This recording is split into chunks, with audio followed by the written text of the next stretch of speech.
and welcome to the podcast, Why Are You Sober? I'm Sam, the host, a sober addict, and I'm so glad you're here.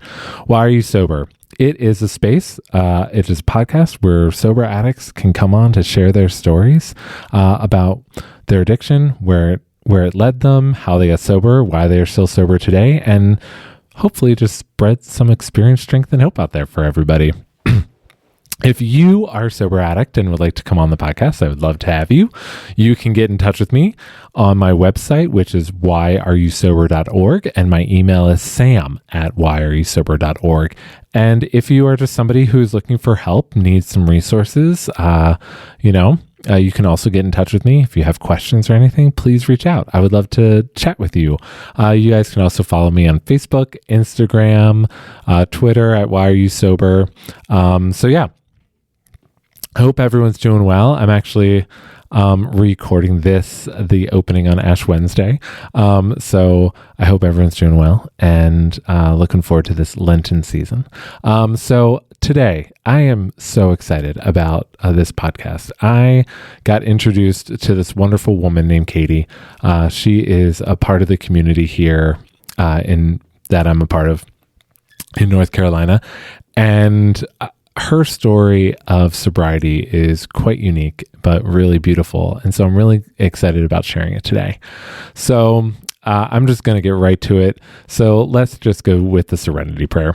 Good and gracious friend, grant me the serenity to accept the things I cannot change, the courage to change the things I can, and the wisdom to know the difference. Amen.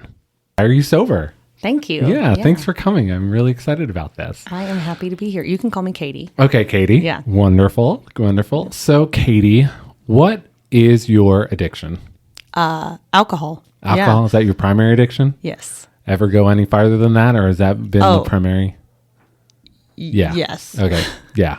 Alcohol's the primary one, though. Yeah. Because it's everywhere.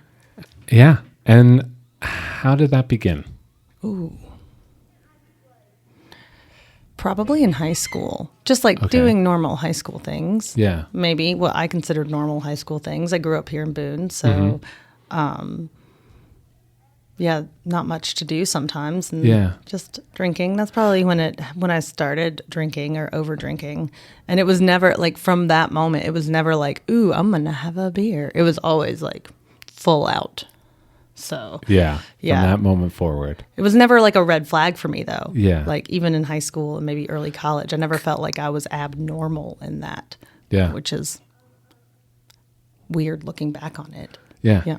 You always felt like, okay, well, everyone's doing it. Yeah. So it sounds good. Yeah. Why not? Yeah. So it started around high school for you. Yeah. So what was growing up like for you? I'm awesome. Okay. I had a great family. Yeah. Great group of friends. Yeah. Yeah. I can't complain. Did well in school. Yeah. All that good stuff. So why did you start drinking? Was it just fun? Yeah, it was just fun. A lot of my friends were doing it. So I was like, sure, I'll start drinking. Addiction does run in my family. Okay. So I think when I was mulling over this, I was thinking about how I think that's it, that I'm just an addict. Mm-hmm. That was my addiction and that's what started it. And I tell my kids now, I'm like, hey, you got to watch out for anything that makes you feel really, really good that isn't normal life. Yeah. It could become a big, big problem for you. Yeah. Because we got this on both sides coming in. So I just try to let them know, even though they're younger.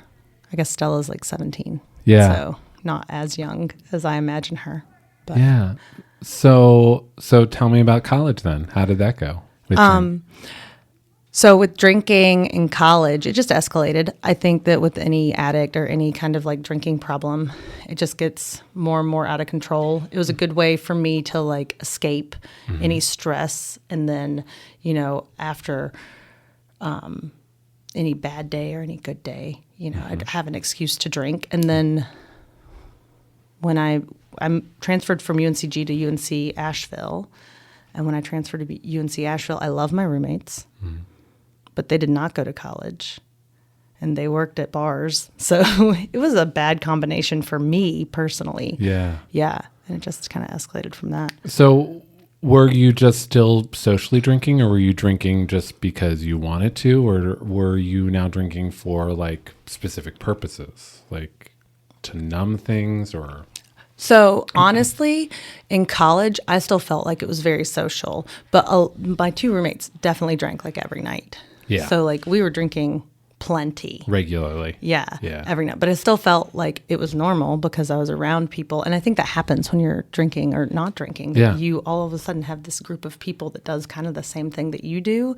And so Yeah. you feel like it's totally normal to do that. Oh, yeah, it's a Thursday. Yeah.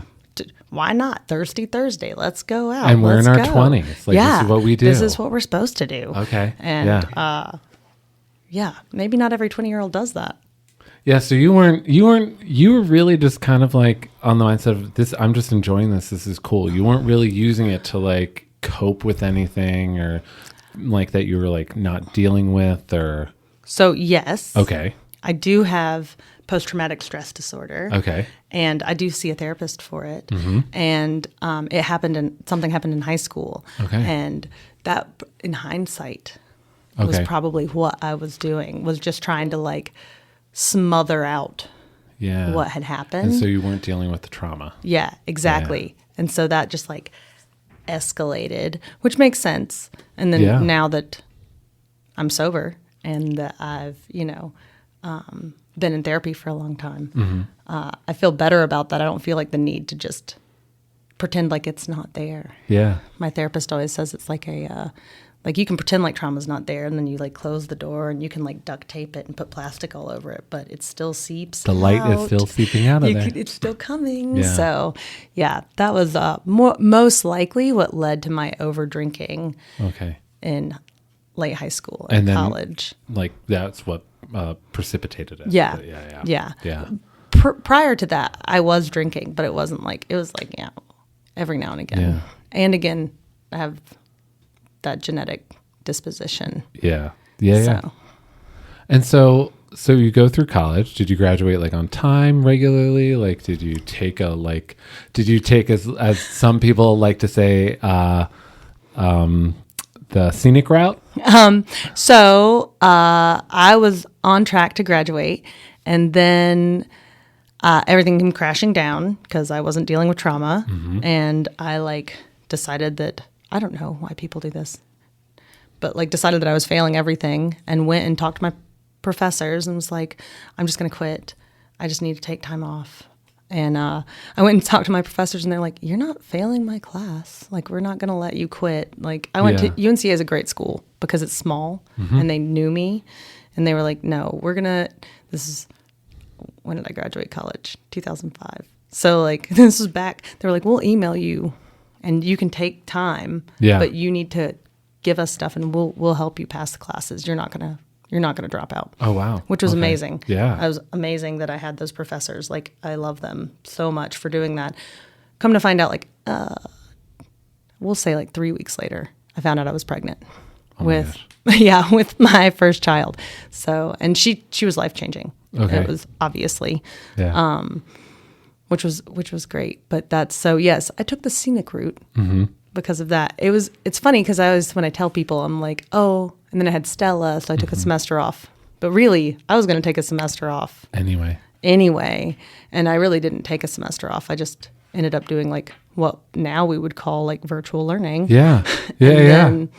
And then graduated maybe a semester late. Okay. Wow. Yeah, with a 1-year-old, which was awesome. But you were feeling like you needed to take a break. Oh yeah. Yeah. Yeah.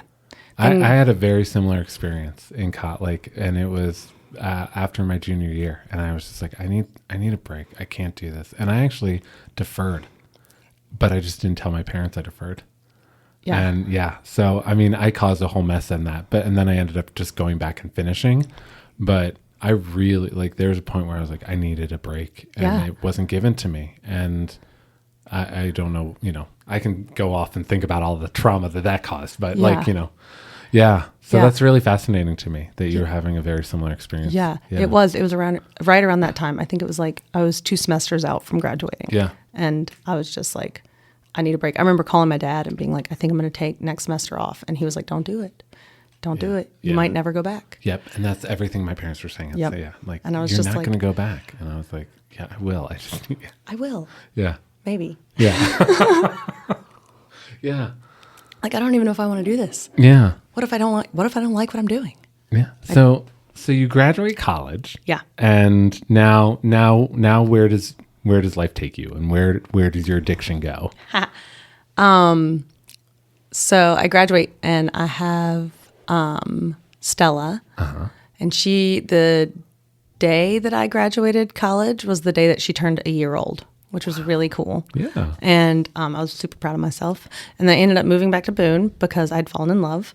And I wanted to be in Boone. My parents were in Boone. And it was good. I moved back in with my parents while I was getting everything settled and trying to find a job and all of that.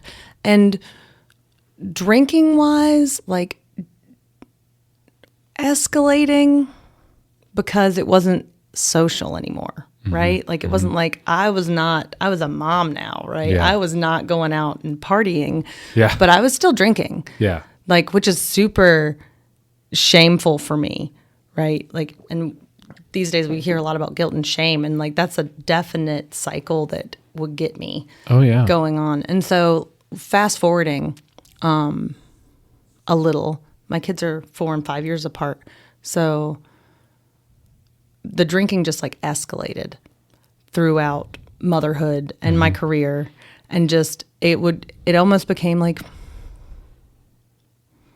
maybe after, I never drank when I was pregnant, but after having my second kid, it was a way for me to have an off switch, right? I would get home from my job, I would do the mom thing, and then I would just be like, I am no longer available. Except I wouldn't say that. I would drink, and that was my off switch. Yeah. And one of the things, there's still a lot of time before I actually stopped drinking, but one of the things that got me to stop drinking was, or that helped me to think about it was this saying that was like, why do you need an off switch for your life? And I was like, oh my God, Yeah. I don't. I love my life. I have a great husband. I have great kids. Yes, there have been things that I have not liked and periods of time that I have not liked in my life. But honestly, that was one of the things that I read that I was like, oh my goodness. So after having Stella and moving back to Boone, I started realizing that I probably had a problem. Okay. Right? Yeah. And like there would be periods of time that I would quit. And I Yeah. don't know if this is similar to your story or not, but there'd be Yeah. periods of times where I'd quit and I would just be like, I don't have a problem. I can Yep. quit for 2 weeks. Yep. People who are alcoholics Can't do that. can't do that. Yeah. I don't need to have a drink. And so time just like went on like that for a while. And then even to the point where after I got married, prior to having my second kid, maybe after having Cole, I would talk to Owen, my husband, and say, hey, if you notice that I'm drinking too much, will you give me like a nudge? Will you help me like, Yeah. hey, you've had too much, let's go. And like, that's a lot to put on a relationship anyway, in hindsight. Oh yeah. Oh yeah. But Asking someone to be your police. yeah, exactly. It's not like Not a that's good- not healthy. Not a good thing. Not a good thing. But yeah, and so there would just be times where I would like stop, and then I would get pregnant, and then I wouldn't drink for 9 months, and I'd be like, well, look Okay. at that. Yeah. I'm not an alcoholic. Yeah. Because I didn't drink for 9 months. So I'll go back to drinking. And each time I went back, and I don't know if you had similar experiences, each time I went back to drinking, it started right off where it left off. Oh, absolutely. Like it wasn't like I could start back easy. No, it wasn't gradual, and it was more. And the gradualness of it was maybe a couple days. Like Yeah. maybe I had 2 on the first day, then I had like 4 on the second day, and then it was like, okay, I had half the bottle, like got it. right away. Like yeah, You got it. That was it. Yeah. That was me. Like exactly the same. Like I'd be like, ooh, look, I'm moderating. I can have 2 drinks and be normal. yep, And then like the third day, and I'm like downing a bottle of wine. By that point, I'd like cut out hard liquors for the most part, Oh, good for and you. I just would drink wine. Oh yeah, no, Like, 'cause, I never like- got to that point. That's what moms do. I don't know. I don't know why I decided that was an okay drink to have, but I would just drink wine. And and for the most part. And then I do have 3 kids. So after my 3rd kid, Theo, that's really when I started to like try to stop and realizing okay, this has become a big problem. Yeah. Try to stop and then not be able to. And so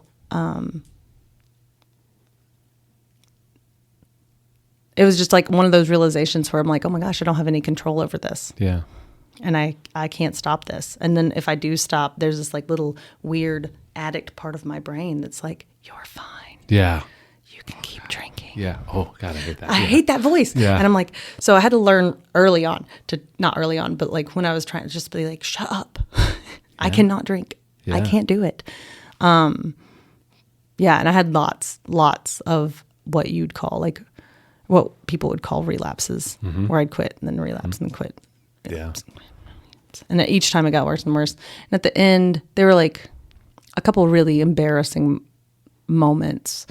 At the end, I remember one time on like Saturdays and Sundays, I'd just wake up and like take shots of whiskey. I told you I wasn't drinking any hard liquor. Yeah. But you know, on Saturdays and Sundays, it's different because it's not the week. I don't work the next day. Yeah. Exactly. So, I remember one Saturday I woke up and did that, and then some friends just like happened to come over that afternoon, and I was wasted. Oh. And I just kept being like, I'm just so sleepy, and I'm sure that they did not buy that at all. Oh yeah, I know those. Yeah, I've had those moments and too. Yeah. just like I can't even believe that I'm like here like this.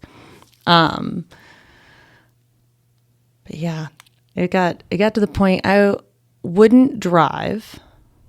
So I'd made the decision that after drinking X amount, I would not drive anywhere unless I was out of wine and I needed more. And then I'd drive to the grocery store. always. Yeah. No. Why is that? Yeah. And then, and then I drive back. And, yeah, it was just, it just got to that point where I just realized I couldn't stop. So. Okay.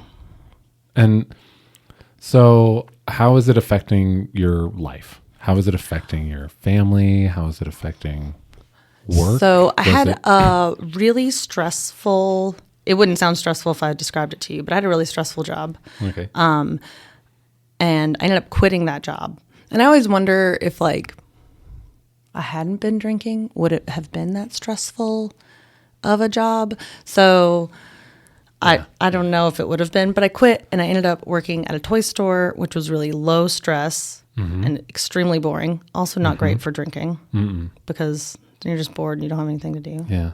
And you're like, I could do whatever. At that point in time, I had my 3rd kid. And then I went back to kind of a weird series of events happened. I went back to school to get my master's so I could be a high school teacher. So my original degree's in ecology and field biology. Okay.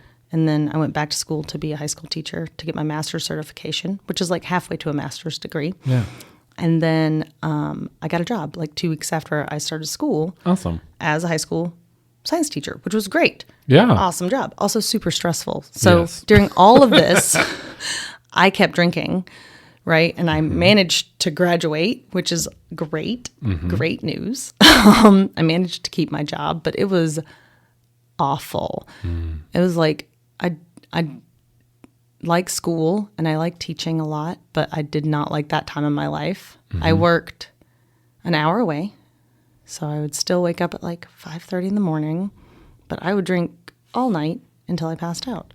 Yeah. Like I'd do my homework, drink all night, wake up in the morning, go teach school. How I did this is crazy. So now in therapy, we talk a lot about like how to slow down because I was in go for years. Yep. Like, just like, no, I'm doing everything. And my off switch, again, was drinking, which isn't healthy. And especially, no, not even especially, just isn't healthy, period. Well, I mean, yeah. And it sounds like now drinking had actually become the way that you were coping. So you're off switch and turning off. That's how you are coping. Right. And that's not coping. That's not coping. That's just like slowly killing yourself. Yeah. Which is horrible. Yeah. I don't like those 2 years of my life. Yeah. There were moments where I'd quit for I quit once for 70 days. Wow. And my anniversary is where I started drinking again because we were going to go away, right? Yeah. And I remember it's that weird little, I call it my addict brain. Yeah. That weird little addict brain that starts talking to you a week beforehand. And a week before my anniversary, I texted people and I was like, do you think I could have a glass of wine on my anniversary? And they're like, oh my gosh, yeah, you've gone whatever. Yeah. This many days. Yeah. You can of course you can. Of course you could have a glass of wine. Yeah. How many glasses of wine do you think I had? And a lot. And those, and you think back to those questions that you had for people and you're like, couldn't you guys admit that I had a problem? Was everyone just not admitting that I had a problem? Because Right. I remember actually going to some people and being like, I think I'm an alcoholic. Yeah. And then being like, no, you're fine. You just had a little overboard. You're fine. And I was like, and I go back and I'm like, were you also in denial about it too? And I mean, I think it is. They don't want you to be, because then what does that mean for them? Yeah. Can he or she not go out with us anymore? Are they not going to be able to come around? We want them here. Right. But, yeah. No, I think you're 100% right. Yeah.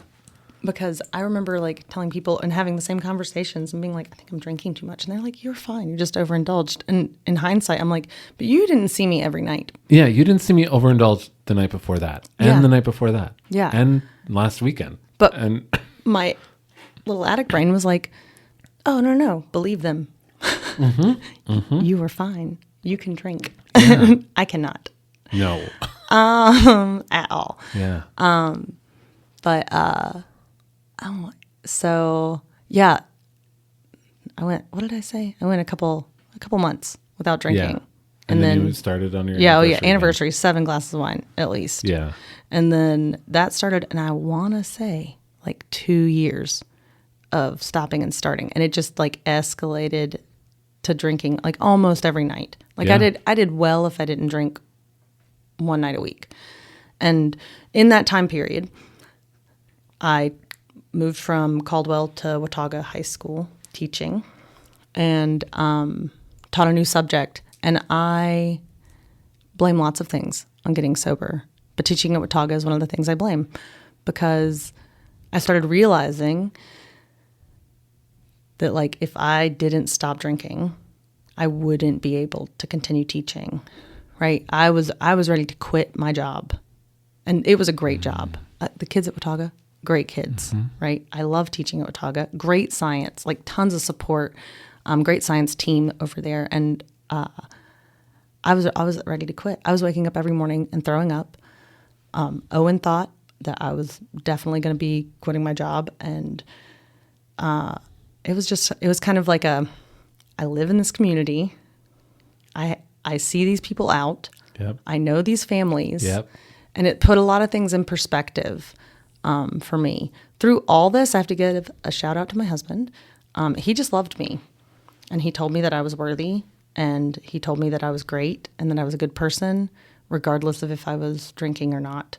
Wow. And that was really what I needed. I don't know if that's what everybody needs. Yeah, but that level of unconditional love, of just pursuant, I'm here. Yeah. Yeah. He's like, I love you. That's solid. And that was really what I needed. That's solid. And I'm really thankful that he was there for me. And I don't, never going to be able to pay that back, because, I mean, I guess by being sober a little bit. Yeah. So that was really cool. So that was one of the things,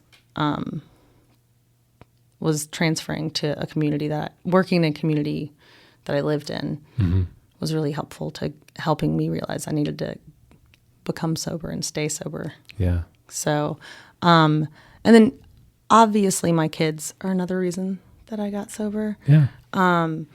Because I wanted to be there for them, but I still felt like I needed an off switch, and I still felt like I needed this moment to be able to be like, I'm not available. And what I didn't understand from either childhood, growing up in the 80s, 90s, or whatever, is that I could just say that. Exactly. Yeah. Amen. Yeah. That was my thing. Yeah. Because I didn't know that I could just be like, I just need to go take a break for a second. Yeah.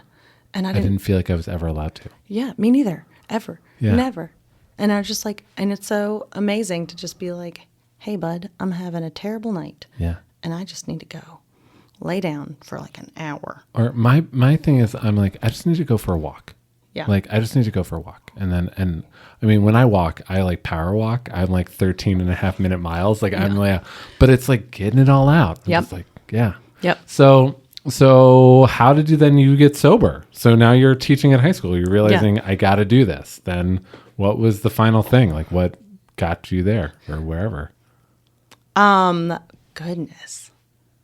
I don't even know. I knew for those 2 years since I first got that I had like a serious problem, but I kept coming back to it. And what, did I just wake up one day and decide I wanted to be sober and it stuck? I'm not really sure. Give me a second and I'll think of it. Yeah.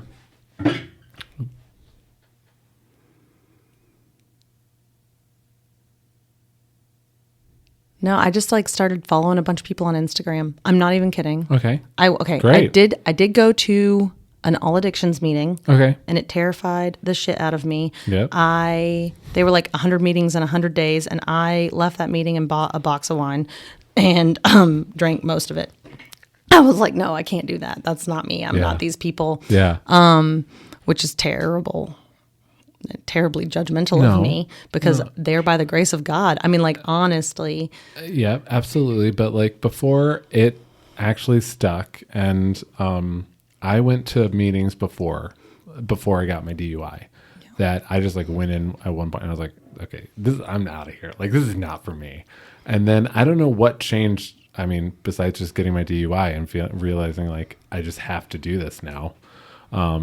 But I think walking in then to those meetings, I was like, okay, I got to do this, like, or I'm going to get another DUI. Like that was my option. Yeah. Like, I'm like, it's not going to get any better than this. So I just got to do this. Yeah. And I don't know. It's like, and then I was like committed, but so I'm sensing a kind of a similar thing with you. Like, that once you suddenly were committing, it was like you suddenly went in. Yeah. And I am like, a lot of people are like, oh, don't do the all or nothing thing. And I'm like, I am kind of that person.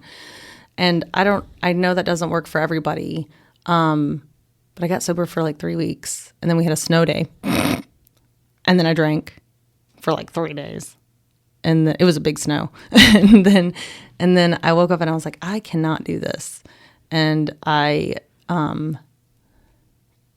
prior to that, I see a therapist once a week. I told my therapist, I was like, I have a drinking problem. And that's really what's going on. Because before that, been like, I'm super depressed. I'm super anxious all the time, blah, blah, blah, blah, blah. Awesome. And I told her that I had a drinking problem. Ooh, wait. I remember. Hang on. Rewind. Okay. I was going through this where I was talking to my therapist and Owen was thinking I was going to quit my job. And I was still drinking pretty heavily prior to me being like, I have to stop. Yeah. Like, this is not an option anymore. And I remember going to, my best friend lives in Alaska, California, and Arizona. She's all over the place. And I remember going to her mom's house because she was visiting Boone and being like, I'm so anxious all the time. I just think, and I honestly thought she was going to tell me, maybe you shouldn't do teaching. Maybe you should do this. Maybe you should do something else. And she's like, you should quit drinking. She did not live in North Carolina. This was the first person that was like, maybe you should quit drinking. And she was like, look, when I drink a beer, I get really anxious. And I wonder if that's what's going on with you. And for some reason, this person that I've known since I was like, I don't know, 14, saying that to me, like that was the turning point. And that next week I told my therapist, I have a drinking problem. That's awesome. And then I went like 3 weeks, relapsed. And then December 14th, I was like, I gotta quit. 2016. Yeah. So. Awesome. Yeah. So right before the holidays, yeah. you were just like, I'm going to do this. Why not? If I can make it through the holidays sober, I can make it through anything sober. Yeah. And we made it through a pandemic sober. Yeah. And lockdown sober. Yep. So we're doing great. Yeah. Absolutely. I mean, that's really why I started this, was during lockdown, was reading all the articles about addiction going up and people, and then hearing stories from back in my home group of people who were like falling off. And it was just like, I got to be able to do something more. Like, there's got to be something more I can give out there besides just sitting here in my house, like not being able to do anything, you know? Yeah. Which is really, that continued to this. Like, from that thought, I got this idea, this podcast. Is awesome. Yeah. And it just was like, you know, I know how much I love stories, and I love listening to people's stories. And I was just like, hopefully other people want to hear other people's stories, and that those people can connect with them or know people that could connect with them and just like share them. And so that's kind of incredible. So you really like kind of white knuckled it and just were doing it with Instagram and inspirational stuff. And were you reading anything? Yep. Or, okay. I read We Are the Luckiest. And you had a therapist who is walking you through, like helping you with sobriety. And she is an addiction therapist as well as just my regular therapist. So which is awesome. Yeah. It was great. When I had my relapse, we talked about it. Yeah. And what I could do different next time. And then what I could take away from it instead of just being like, oh, I'm the worst. I'm just going to keep drinking forever. Yeah. I can't do this. Which is usually what would happen. And until that point. And then, I followed a bunch of people on Instagram and would reach out to them, which was great. There's a huge sober community on Instagram. And that's the way I went, which was great. And I know lots of people that are in AA, and that works for them, and that's great. Yeah. But there's a lot of different ways to like get and stay sober. Yeah. So, and I read a lot. I really love knowing the science behind a lot of things. And so I read a lot of scientific articles on alcohol and brain function and depression and anxiety and the like loop that it causes. And that was really good for me.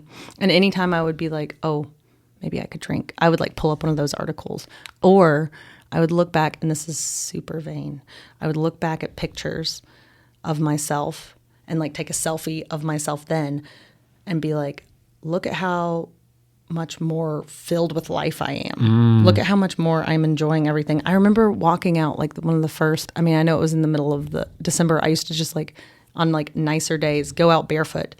And like, I felt like I could like feel the earth. And I'm telling like, and I know that sounds crazy, but like that I could actually like feel connected to everything. And I felt more alive, and I still do, than I had ever felt. And it was just wonderful. Like I can enjoy things now more than I've ever enjoyed them before. I had enjoyable experiences before, but like now I like feel like I've fully embraced them and get them. And I still have to take moments in my brain where I'm like, slow down and take this in, because it's just beautiful, you know, especially with my kids. My youngest is now 8. And so sometimes I'm like, oh, it goes really fast. Yeah. Let's just like soak this in.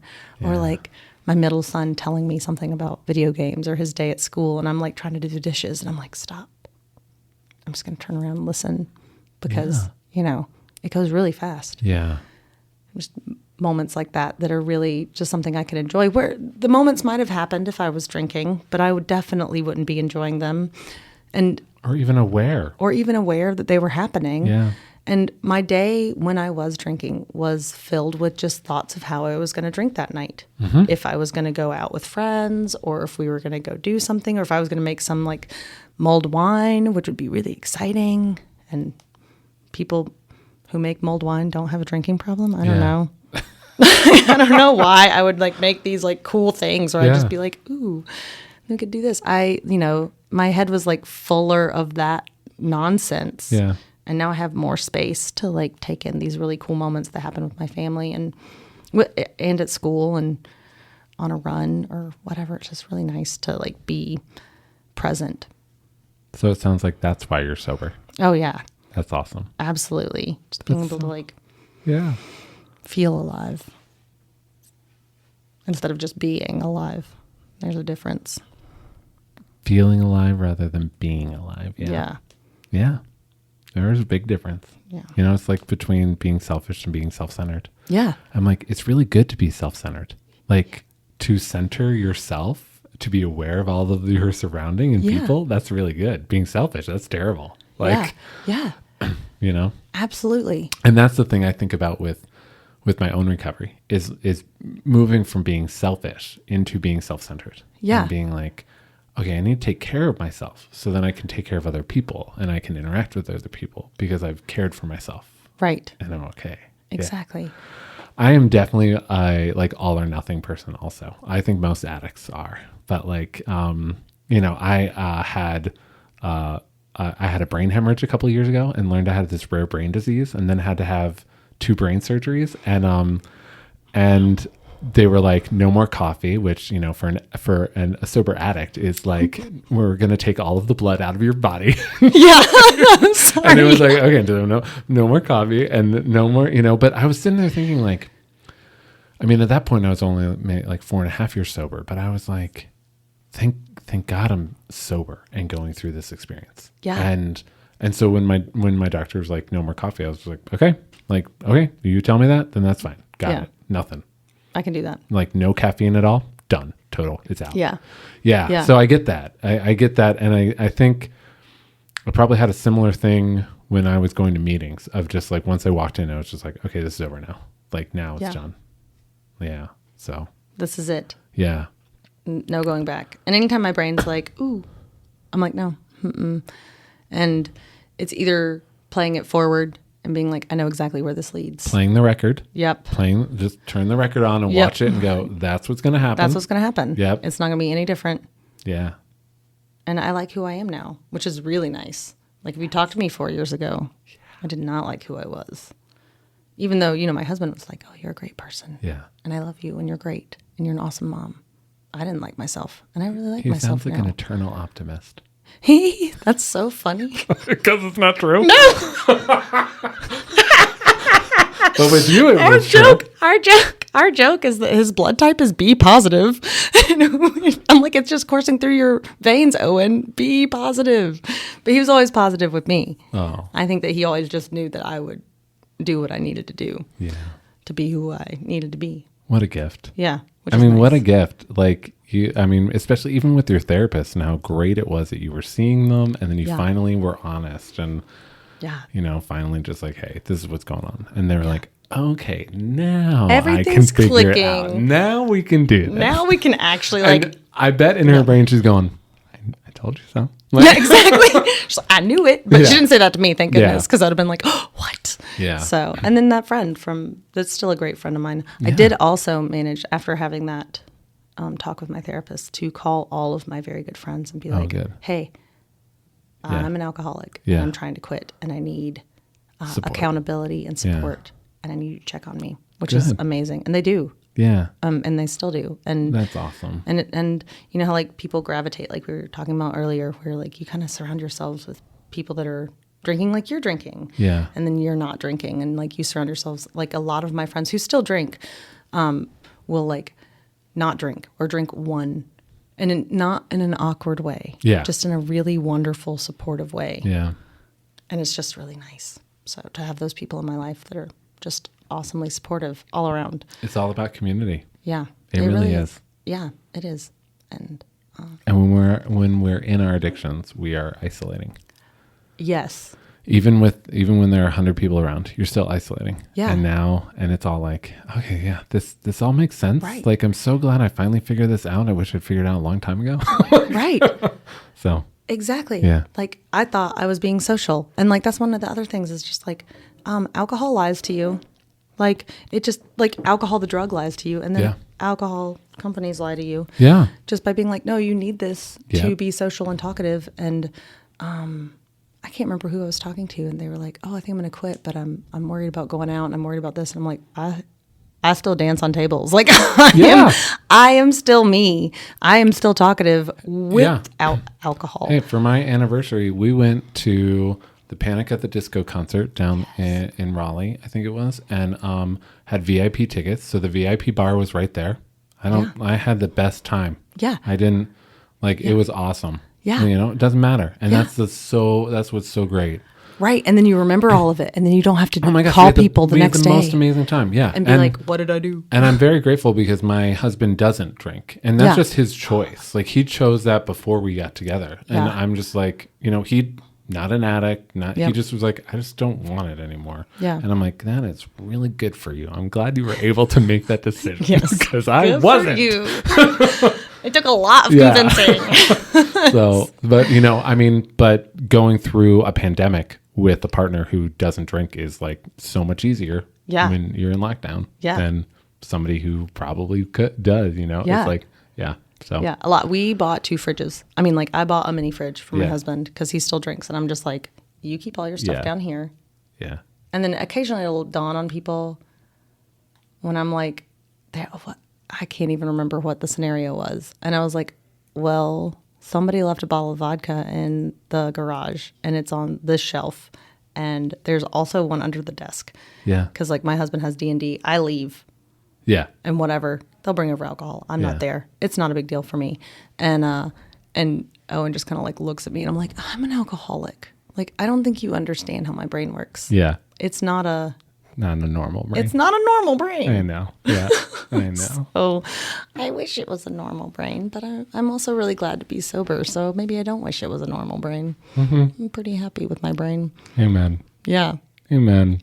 Well, I'm sorry. It's okay. Thank you for coming. Yeah. Thank you so much for being here. Yeah. This was so cool. Thanks. Yay. Yeah. Awesome. It was great talking to you. Well, I hope you enjoyed listening to Katie's story as much as I loved and thoroughly enjoyed having her here and getting to be a part of listening to her story. I mean, it was just so great. And I am so grateful to have this new friend in my life. So Katie, she was awesome. Next week, we have my friend Allison. Yes, this is Allison, the person who I met in my first meeting and who has meant so much to me and whose wedding I got to go to and be a part of. And she's just such a dear friend. And so I can't wait for her to come on and share her story. So until next week, as always, if you are a sober addict and want to come on and tell your story, please get in touch with me, guys. My email is sam@whyareyoussober.org and my website is whyareyoussober.org. You can also find me on the socials like Facebook and Instagram. And until next week, I'm wishing you all a whole lot of peace, love, and joy. Blessings.